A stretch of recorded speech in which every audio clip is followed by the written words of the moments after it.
윤석열 검찰총장이 건설업자 윤중천 씨에게 접대를 받았다는 한겨레 20일 보도에 대해 윤 총장이 그렇게 대충 살지 않았다며 강하게 부인했습니다. 대검은 민형사 법적 대응을 예고했습니다. 이동통신사들이 휴대폰 단말기 제조사들과 협의해 단말기 출고가를 높게 책정하고 보조금 재원을 마련해 보조금을 지급하는 건 속임수 판매라는 대법원 판결이 나왔습니다. 조국 장관 부부 개인 자산관리인 김경록 씨의 KBS와 유시민 전 장관 인터뷰를 놓고 진실 공방이 벌어지고 있습니다. 이호영 변호사의 뉴스화법에서 법적 쟁점 짚어봤습니다. 정부가 현재 의료행위로 규정돼 의료인만 할 수 있도록 되어 있는 문신을 합법화하는 방안을 추진합니다.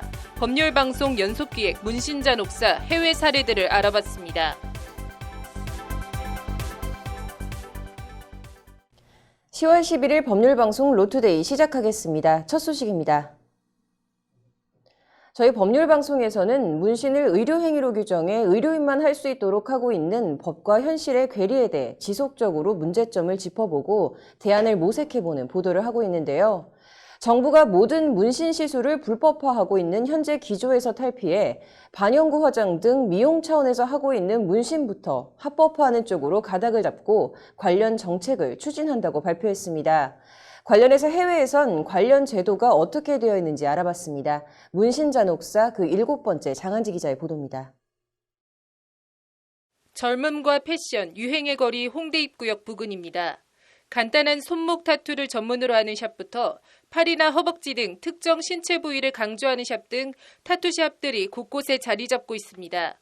오가는 사람들을 봐도 팔이나 손가락에 간단한 타투를 한 사람부터 상반신 전체에 타투를 한 사람까지 몸에 타투를 새긴 사람들을 너무나도 쉽게 볼 수 있습니다.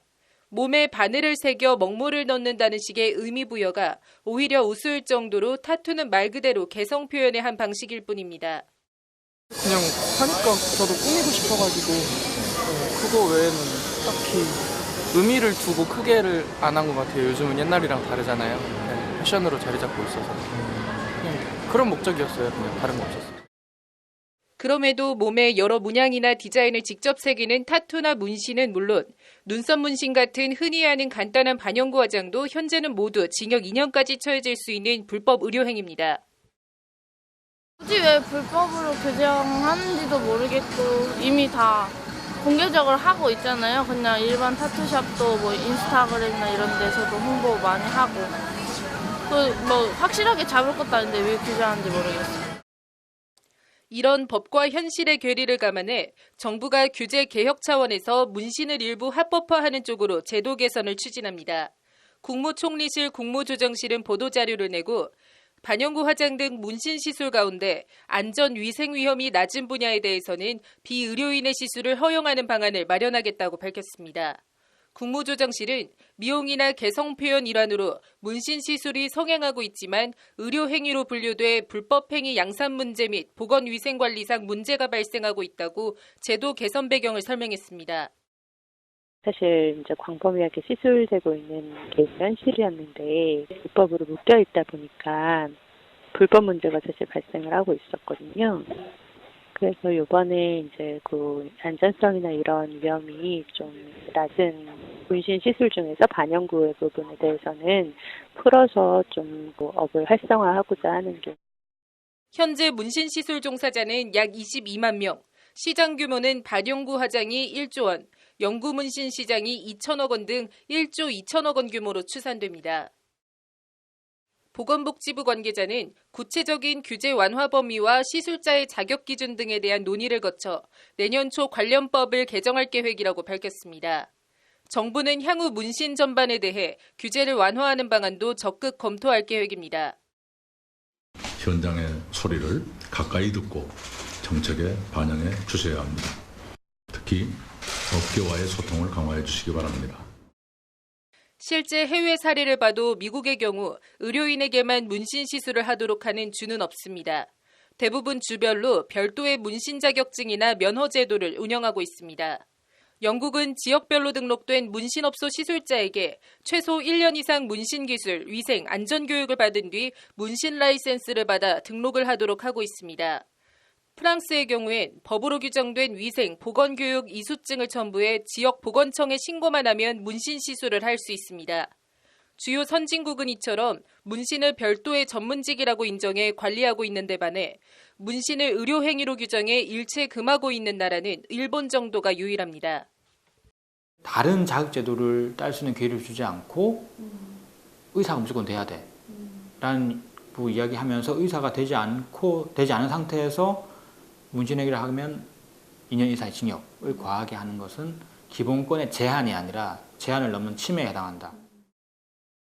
하지만 의료계에선 문신 합법화 추진에 대해 여전히 우려와 경계의 시각이 적지 않습니다. 일단 풀어주면 우후죽순처럼 하는 사람도 받는 사람도 늘어날 텐데 나중에 후회하는 등 부작용 가능성을 배제할 수 없다는 지적입니다. 합법화하면은 이 사람들이 이제 뭐 당당하게 광고도 할 수 있을 거고, 그러다 보면은 이제 또 광고라고 하는 게 사람을 좀 혹하게 하는 부분이 있어서 신중하게 생각하지 않고 그냥 충동적으로 하는 사람들도 많아질 거고요. 그 후회를 되돌리기가 쉬운 일이 아니고. 문신업계에서는 정부의 방침을 환영한다면서도 앞으로 개정안이 마련되기 전까지 문신 시술 자격과 범위, 조건과 관련한 합리적인 안이 마련될 수 있도록 적극적으로 목소리를 내는 한편 의사들을 설득하는 작업을 병행할 예정이라고 밝혔습니다. 법률방송 장한지입니다. 윤석열 검찰총장이 김학의 성접대 스폰서 건설업자 윤중천 씨 별장에서 접대를 받았다는 보도가 나와 큰 파문이 일고 있습니다. 대검은 완전한 허위사실이라면서 보도에 대해 법적 조치를 취하겠다고 밝혔습니다. 유재관 기자입니다. 윤석열도 별장에서 수차례 접대, 검찰 윤중천 진술 덮었다는 제목의 한겨레 20일 보도입니다. 윤석열 검찰총장이 김학의 전 법무부 차관의 스폰서였던 건설업자 윤중천 씨의 별장에 들러 접대를 받았다는 윤 씨의 진술이 나왔으나 추가 조사 없이 마무리된 것으로 드러났다. 대검 검찰 과거사 진상조사단은 윤 씨의 이런 진술이 담긴 보고서를 작성해 법무부 검찰과거사위원회를 통해 검찰에 넘겼으나 당시 서울중앙지검장이던 윤 총장에 대해 기초 사실조사조차 하지 않은 채 사건을 종결한 것이다는 내용입니다. 한겨레 21은 김학의 성접대 사건 재수사 과정에 대해 잘 아는 3명 이상의 핵심 관계자를 취재한 결과라며 이 같은 내용을 보도했습니다. 대검은 완전한 허위 사실이라며 보도 내용을 강하게 부인했습니다. 대검은 대변인실을 통해 검찰총장은 윤 씨와 전혀 면식조차 없다. 당연히 그 장소에 간 사실도 없다. 검찰총장 인사검증 과정에서도 이러한 근거 없는 음해에 대해 민정수석실이 검증하고 사실 무근으로 판단한 바도 있다고 밝혔습니다. 윤석열 총장은 접대 보도에 대해 측근들에게 나는 건설업자의 별장을 가고 어울릴 정도로 그렇게 대충 산 사람이 아니다며 관련 내용을 전면 부인한 것으로 전해졌습니다.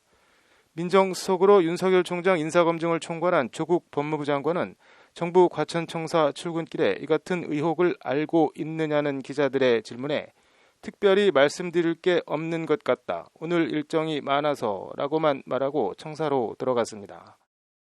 조 장관은 법무부 차원에서 사실관계를 파악할 계획이 있느냐는 등 이어진 질문에도 답하지 않고 그대로 청사로 들어갔습니다. 법률방송 유재광입니다.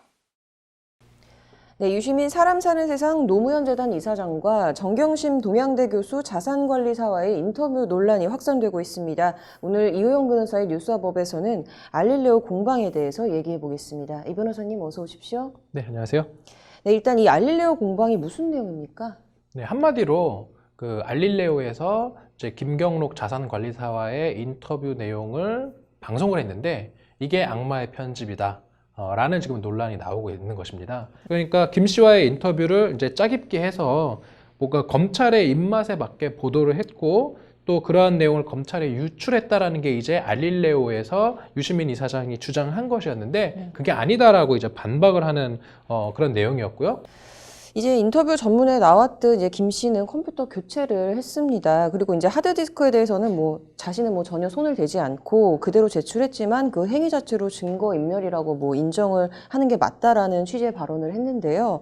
이 김 씨 행위 이 자체로 이걸 증거인멸이라고 볼 수 있습니까? 저는 결론적으로 말씀드려서는 아직은 조금 부족한 것 같습니다. 이게 저도 이제 그 녹취록을 좀 봤는데 보면은 이제 김경록 씨가 이런 말을 해요. 제가 인정을 했습니다. 여기서 인정했다라는 건 증거인멸 혐의 부분인 것 같아요. 인멸을 했고, 조금 더 보면, 뭐 업그레이드를 하건 뭘 손을 대건 하든 이런 것들은 전혀 손을 대지 않고 그대로 제출을 했지만, 그러니까 그 PC와 그 하드디스크를 손대지 않고 그대로 제출했다라는 거거든요. 그러면 일단은 그것을 해석을 하면, 뭐 김경록 씨는 혐의를 인정했다라고 말은 하지만 그 내용을 들여다보면 손을 대지 않고 그대로 제출했기 때문에 일단 증거인멸죄에서 인멸은 절대로 안 되는 거예요. 그러니까 증거인멸 혐의를 인정했다라는 말은 성립될 수가 없는 것이고요. 그러면 남는 것은 이제 증거은닉 부분이 남는데 그 증거은닉이 인정되기 위해서는 어떤 타인의 형사사건에 관한 증거를 숨긴다라는 게 은닉이지 않습니까? 그러려면 그 증거를 내가 가지고 나오는 이러한 행위가 PC를 들고 나오거나 하드디스크를 가지고 나오는 행위가 주요 이런 타인의 형사사건, 정경심 동양대 교수와 관련된 이 형사사건의 증거를 숨기는 것이다 라고 그 당시에 김경록 씨, 적어도 정경심 씨, 이 두 사람이 이야기를 했다고 하지 않습니까? 그러한 것들을 이러한 행위가 증거를 숨기는 것이다라는 사실에 대한 인식이 있었어야 되는데 지금 이야기하는 걸 보면은 그 자료를 확보하기 위해서라는 말을 하거든요. 다시 말해서 증거를 숨기려고 했다라는 어떤 그런 인식이 있었다라고 보기는 조금 어려워서 제가 만약에 판사라면 이 정도 어떤 대화를 가지고 김경록 씨가 본인의 증거인멸죄와 관련된 증거은닉 혐의를 인정했다라고 보기는 어려울 것 같습니다. 뭐 지금 현재 검찰도 뭐 유시민 이사장에 대한 의혹 제기에 대해서 뭐 유감을 표명했다고 하는데요. 이번 논란에 대해서 좀 개인적으로 어떻게 보십니까?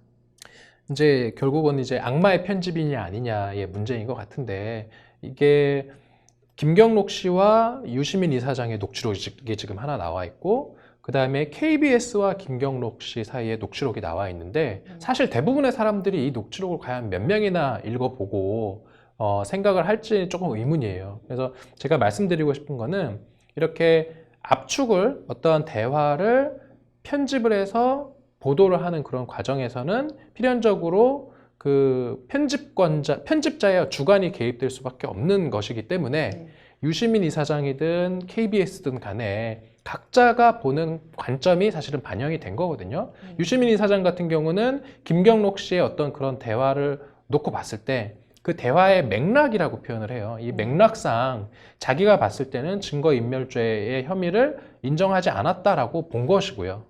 KBS 같은 경우는 아니다. 자기들이 봤을 때는 오히려 그 이제 증거인멸은 약간은 좀 곁다리고 이제 정경심 교수가 당시에 이제 코링크피를 통해서 사모펀드에 그 자금이 투자되고 그러한 자금이 어떤 회사들에 투자되고 있었는지 알았다라는 것에 사실 포커스를 둔 것이거든요. 그러니까 제가 봤을 때는 유시민 이사장, KBS 모두가 어찌 보면은 진실을 이야기하고 있을 가능성이 있다. 다만 그들이 보고 싶은 그들이 어떤 해석한 그러한 이제 컨텍스트, 맥락을 좀 강조하다 보니 서로 좀 핀트가 어긋나 있는 그런 상황이 된 것 같습니다. 말씀하신 대로 좀 비슷한 맥락의 인터뷰 내용을 가지고 어떻게 이렇게 양쪽 의견이 이렇게 다를 수가 있는지도 좀 신기하네요. 오늘 잘 들었습니다. 다음 소식입니다. 이동통신사들이 휴대폰 단말기 제조사와 협의해 단말기 출고가를 높게 책정하고 이를 보조금으로 충당하는 방식으로 휴대폰을 판매한 것은 속임수라는 대법원 판결이 나왔습니다. 판결을 보는 세상입니다. 보통 휴대폰을 새로 사면 이동통신사들이 단말기 가격을 다 받지 않고 이런저런 요금제에 따라 보조금을 지급하는 방식으로 단말기 값을 깎아주기 마련입니다. 소비자 입장에선 100만 원짜리를 50만 원에 사는 것 같아 기분이 좋은 것도 사실입니다. 그러나 이런 이통사 상술이 사실은 속임수에 의한 착시 효과라는 게 법원 판결로 밝혀졌습니다.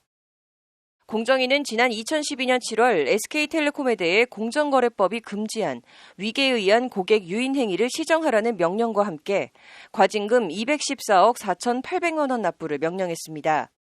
SK텔레콤이 제조사와 협의해 휴대폰 단말기의 출고가 등을 부풀려 소비자들에게 지급할 약정외 보조금 재원을 조성하고 이를 대리점을 통해 소비자에게 지급했다는 것이 공정위 시정명령과 수백억대 벌금 납부 명령 사유입니다.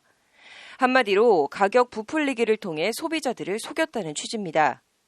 이에 불복해 SK텔레콤은 법원의 시정명령 및 과징금 납부 명령을 취소해달라는 소송을 냈습니다.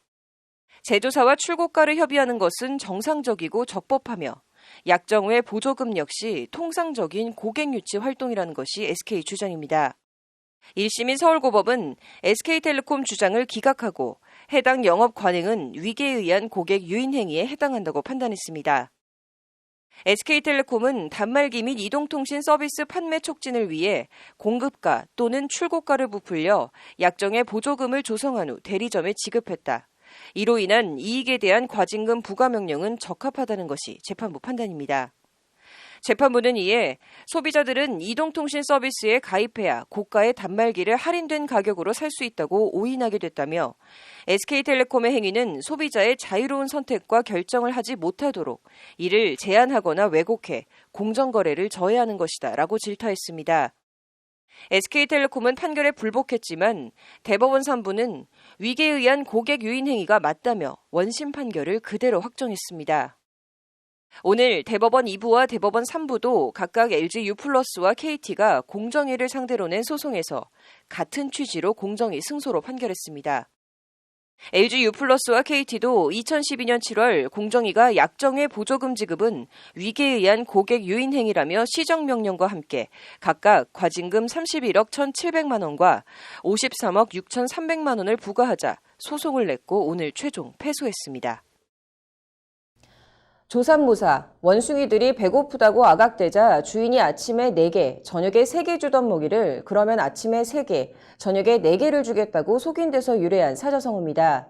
소비자를 원숭이로 아는 것도 아니고 정보 우위에 기반해 소비자를 기만하는 기업 행태들은 반드시 근절돼야 할 것 같습니다. 판결로 보는 세상이었습니다. 오늘 준비한 소식은 여기까지입니다. 시청해주신 여러분 고맙습니다.